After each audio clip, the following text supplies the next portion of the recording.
सुनील बंसल जी हैं और राष्ट्रीय अध्यक्ष हैं श्री जेपी नड्डा जी भारतीय जनता पार्टी के।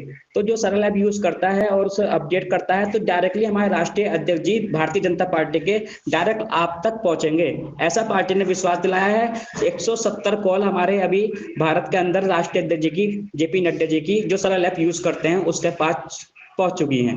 और साथ ही जो नमो ऐप यूज करते हैं तो आपको नमो ऐप जो है हमारे देश के प्रधानमंत्री मोदी जी से मिलने का सौभाग्य भी प्राप्त कर सकता है, तो आप नमो ऐप को भी यूज करें। साथ ही हमारी कल्याण में समर्थक समिति में मैं आपसे बता देना चाहता हूं कि कभी भी हम लोगों को अलग होकर काम नहीं करना है, एकजुट होकर के कार्य करना होगा। सबसे बड़ी ताकत होगी हमारी कल्याण समन्वय समिति में एकजुट हो गए। आज 61,000 कुटुंब ऐप पे हमारे कार्यकर्ता एक्टिवेट हैं और साथ ही 15 लाख संपूर्ण कार्यकर्ता हमारे भारत के अंदर हैं। तो हम जहाँ जिस काम सर को वॉल्यूम फंस रही ऐसी है। होगी, किसी भी काम कराने में अगर आपका कोई काम रुकता है तो आपके पास जिस थाने के अंदर 10,000 या 25,000 50,000 पब्लिक खड़ी हो जाएगी, उस थाने को आप हिला सकते हो, भारत को मजबूत कर सकते हो। तो आपको कहीं ना कहीं भारतीय जनता पार्टी को जिताना है, लोकसभा चुनाव को मजबूत करना है।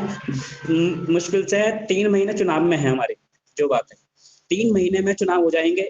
और लोकसभा चुनाव हर विधानसभा पे 80 सीटों पर चुनाव है। उत्तर प्रदेश ही नहीं, अन्य राज्यों की बात करूं तो मैं देश के अंदर 400 सीटों पे हमारा परचम लहराने का इस बार हमारा सौभाग्य प्राप्त होगा कि हमारे नेतृत्व में, कि इस बार हमारे मोदी जी 400 से ऊपर सीटें जीत के हमारे देश का नाम रोशन करने का कार्य करेंगे, हमारे देश के प्रधानमंत्री मोदी जी।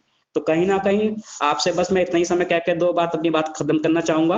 जल्दी हमारे बीच में राष्ट्रीय अध्यक्ष जी उपस्थित होंगे, क्योंकि असल में रविदास जयंती जी का प्रोग्राम है, तो उसमें थोड़ा लगे हुए विधायक जी के साथ में और सारी टीम मेरी उसमें लगे हुए, तो जरूरी मैं किसी के अल्पसंख्यक समाज में यहाँ बैठ के आपसे वार्ता कर रहा हूँ। तो ऐसा नहीं है कि हमारे, अगर हम मुसलमान भाइयों की बात करें तो बहुत से लोग कहते हैं कि हिंदू या मुसलमान हम उससे ये कर देंगे, ये उससे कर देंगे। मैं मानता हूँ इस देश के अंदर सबको अपना हक है जीने का, सबको अपना हक है आवाज उठाने का, क्या वो अल्पसंख्यक समाज हो, क्या वो हमारा हिंदू समाज हो, क्या वो सब समाज हो। इस भारत के अंदर किसी भी समाज का उत्पीड़न नहीं किया जाएगा, ऐसा हमारा देश के प्रधानमंत्री मोदी जी का कहना है। सबसे बड़ी बात, सब समाज को लेकर साथ चलना है, क्या वो हिंदू हो क्या वो मुस्लिम हो, जब भी हम 400 पार का लक्ष्य पूरा कर सकते हैं। तो साथ ही मित्रों मैं आपसे बता देना चाहता हूँ, किसी भी कार्यकर्ता को कोई दिक्कत समस्या